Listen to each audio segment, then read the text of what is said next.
Ngiphinde ngibingelele futhi umhlaba wonke la kufikela khona lo mfanekiso oqoshiwe igama umlekeleli wakaMbanjwa impunga yesintu.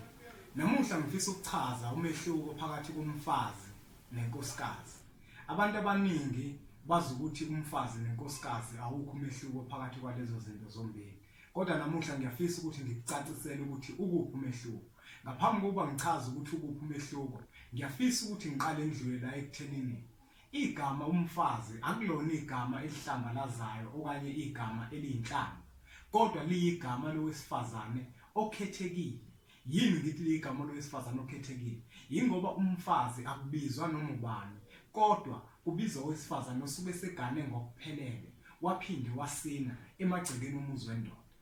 Kusuke laphi ukuthi ke umfazi ngemuva kokuba sekuhlatshwe leya mbuzi yophaphe ekuyimbuzi emkhiphayo kubo lo muntu wesifazane, okuyimbuzi ekubikelwa ngayo ithongo ukuthi ke lo wesifazane manje akasezuba ngaphansi komsamo walekhaya, kodwa useyoba ngaphansi komsamo wesibonga yoganela kusona.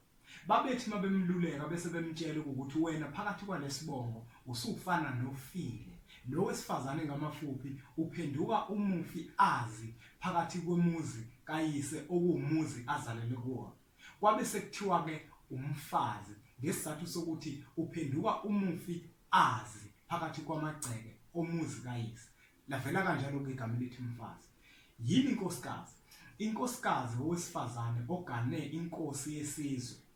Uma ngithi ogane inkosi yesizwe ngikhuluma ngomuntu ogane ebukhosini wagana inkosi. Kwabe sekuthiwa ke inkosikazi ngoba naye usuke sesesigabeni sobukhosi kodwa engeke agagulwe ngenkosi ngoba yena ungowesifazane. Yingakho ke kwabe sekuthiwa ke lo inkosikazi.